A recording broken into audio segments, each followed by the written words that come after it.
السلام علیکم ورحمۃ اللہ وبرکاتہ۔ جی ناظرین، آپ دیکھ رہے ہیں ہمارا YouTube channel voice of Quran 2K۔ جیسے کہ پچھلے سبق میں آپ نے سنا اور ہم نے آپ کو بتایا تھا کہ قرآن کریم میں جب وقف کیا جاتا ہے کہیں پر، اس کے 3 وجوہات ہوتی ہیں، 3 وجہ ہوتی ہیں جس کی وجہ سے وقف کیا جاتا ہے۔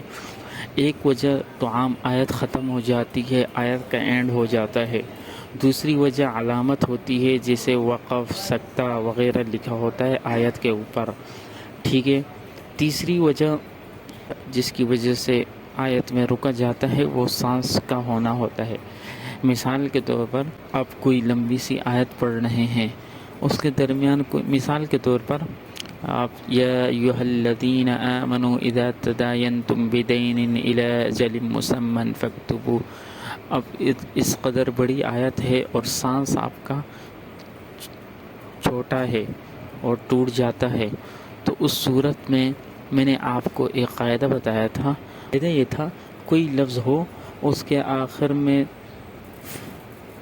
زبر یا زیر یا پیش یا 2 زبر یا 2 زیر یا 2 پیش آ جائیں اور وہاں پر وقفہ کرنا پڑے تو اس حرف کو ساکن پڑھیں گے، اس کا حرف کو ساکن پڑھیں گے۔ پھر ہم نے مثال پڑھی تھی الحمدللہ رب العالمین کی، سورۃ الفاتحہ کی ابتدائی آیتوں کی مثال پڑھی تھی۔ اس مثال میں یہ تھا الحمدللہ رب العالمین الرحمن الرحیم۔ اب دیکھیں عالمین، یہاں پر میں وقفہ نہیں کرنا چاہتا، میں نہیں رکنا چاہتا، تو اس کو میں نے نون کو را کے ساتھ ملا دیا، گویا کہ اب وہ جو ہمارا قاعدہ ہے وہ قاعدہ ٹوٹ جائے گا، وقفہ میں نہیں کر رہا۔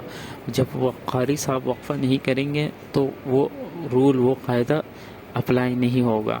اگر میں یہاں پر وہ قاعدہ اپلائی کروں الحمدللہ رب العالمین، اب دیکھیں آپ نے نوٹ کیا نون پر فتحہ ہے لیکن ہم نے اس کو سکون پڑھا، کیوں؟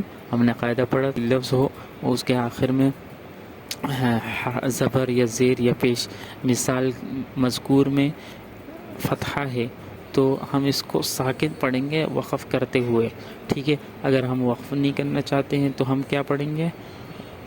الحمدللہ رب العالمین الرحمن الرحیم، ٹھیک ہے۔ اب الرحمن الرحیم کی مثال لے لیتے ہیں۔ یہ میں آپ کو مختصر بتا رہا ہوں کیونکہ ہم نے پہلے سبق میں پڑھا تھا۔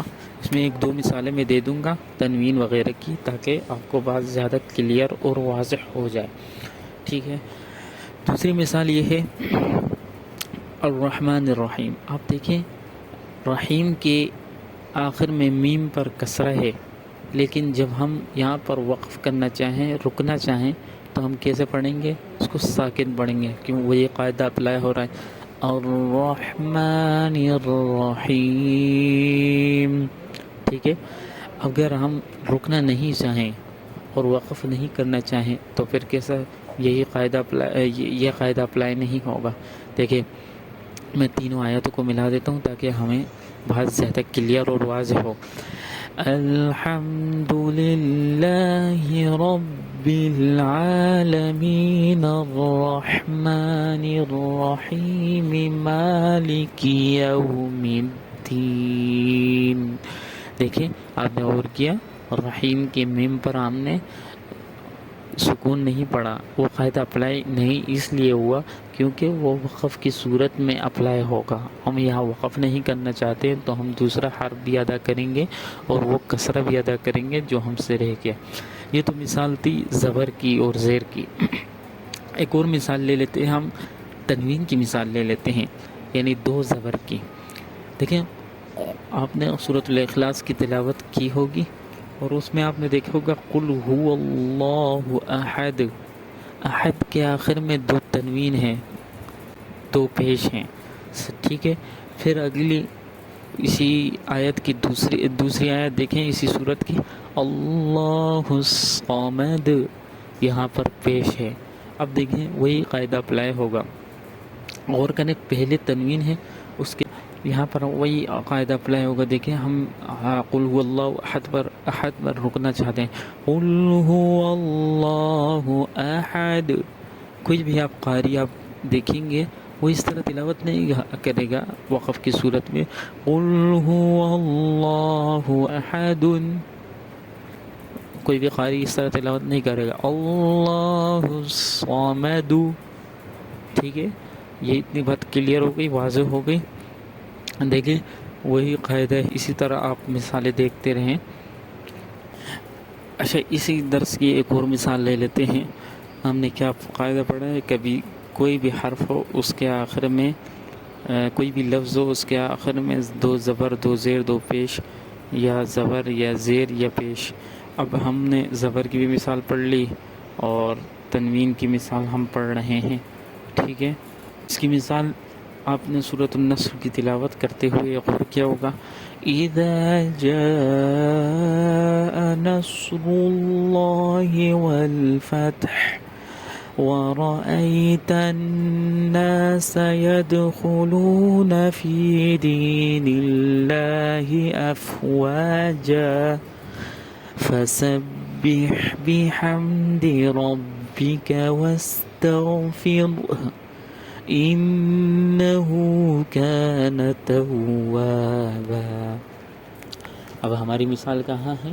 ہماری مثال یہ ہے افواجا توابا، ٹھیک ہے.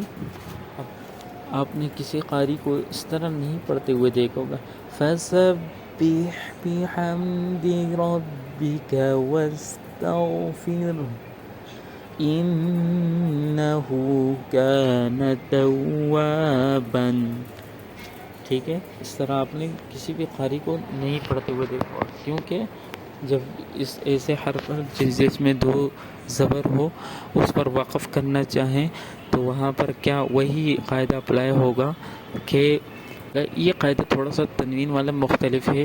دو زبر یا دو زیر دو پیش، دو زبر جو ہے نا وہ دو زبر چینج ہو جائیں گے ایک زبر اور ایک الف کے ساتھ. توابا وقفا، تو وہ کیا بنے گا توابا. افواجن ہے تو وقف کی صورت میں افواجا، جا ایک الف اور ایک زبر. امید ہے آپ کو یہ سبق سمجھ آ چکا ہوگا. ایک اور چیز جس کو میں مینشن کرنا چاہوں گا، ایک اور پڑھ لیتے ہیں پھر اس کے بعد انشاءاللہ ہم اس سبق کو اینڈ کرتے ہیں اور کلاس کو ختم کرتے ہیں. دیکھیں آپ نے گولتا دیکھی ہوگی قرآن کریم میں، اور یہ گولتا جب بھی اس پر وقف کریں، اس پر زبر ہو زیر ہو پیش ہو جو بھی اس پہ حرکت ہو، جب بھی اس پر وقف کریں گے یہ ہاں میں چینج ہو جائے گی، یہ ہاں میں چینج ہو جائے گی. اتنی بات آپ کو سمجھ آئی؟ جب بھی گولتا میں آپ وقف کریں گے تو وہ ہاں میں چینج ہو جائیں گی. اگر وقف نہیں کریں گے تو جو بھی اس کی حرکت ہوگی زبر زیر پہ جو بھی حرکت ہوگی وہ حرکت ادا کی جائے گی. مثال لے لیتے ہیں نارن حامیہ. اب دیکھیں حامیہ کے آخر میں گولتا ہے اور اس پر دو زبر ہیں، لیکن جب ہم رکنا چاہیں گے اور وقف کرنا چاہیں گے یا قاری صاحب رکیں گے تو وہ کیا پڑھیں گے نارن حامیہ. کیوں؟ شروع میں نے جو آپ کو قاعدہ بتایا وہی قاعدہ اپلائی ہو رہا ہے. تا آئے ساکنہ میں بدل جائے گی چاہے اس پہ کوئی بھی حرکت ہو. اب اگر اسی مثال کو لیتے ہیں، اگر ہم اس میں وقف نہیں کرنا چاہیں اور نہ رکنا چاہیں اور ہم اگلی آیت کو بھی ساتھ ملا دیں تو پھر اس کی تلاوت جو بھی حرکت ہوگی اس تا پر وہ ادا کی جائے گی. جیسے دیکھیں نارن حامیتا تسقا، نارن حامیتا تسقا. اب دیکھیں تا دو زبر تن ہوتا ہے تن، لیکن جب بھی حروف اخفا یہ تنوین کے بعد حروف اخفا آ جائیں اخفا کرنا ہوتا ہے، اس لیے حامیتا تسقا پڑھیں گے اس کو. امید ہے آپ کو آج کی ویڈیو سمجھ آ گئی ہوگی انشاءاللہ. تو ان سب باتوں کا خلاصہ اور لب لباب کیا ہوا، اور آپ کو میں کچھ پوائنٹ بتا دیتا ہوں تاکہ آپ کو درس دوبارہ یاد ہو جائے اور محفوظ ہو جائے، ذہن نشین ہو جائے۔ دیکھیں کوئی لفظ ہو، اس پر زبر یا زیر یا پیش یا دو زبر دو زیر دو پیش، اور اس پر وقف کرنا چاہیں تو کیا پڑھیں گے؟ اس کو ساکن پڑھیں گے۔ ٹھیک۔ دوسری بات، کہیں پر دو زبر اور ساتھ میں الف آ جائے، جیسے توابن افواجن، اس کو زبر اور ایک الف کے ساتھ پڑھنا ہوگا۔ یہ دوسری بات، ٹھیک ہے۔ تیسری بات، جہاں پر بھی گولتا آ جائے، جب بھی اس پر چاہے کوئی بھی حرکت ہو اور اس پر وقف کرنا چاہیں، جہاں بھی گولتا آ جائے اور وہاں وقف کرنا چاہیں تو اس کی حرکت کو نہیں دیکھیں گے، وہاں وہ گولتا ہاں میں چینج ہو جائے گی، بدل جائے گی۔ ٹھیک ہے۔ تو امید ہے آپ کو آج کا سبق سمجھ آ چکا ہوگا۔ انشاءاللہ ملتے ہیں ایک نئے عزم کے ساتھ نئی ویڈیو میں، تب تک کے اجازت دیجیے۔ اللہ حافظ۔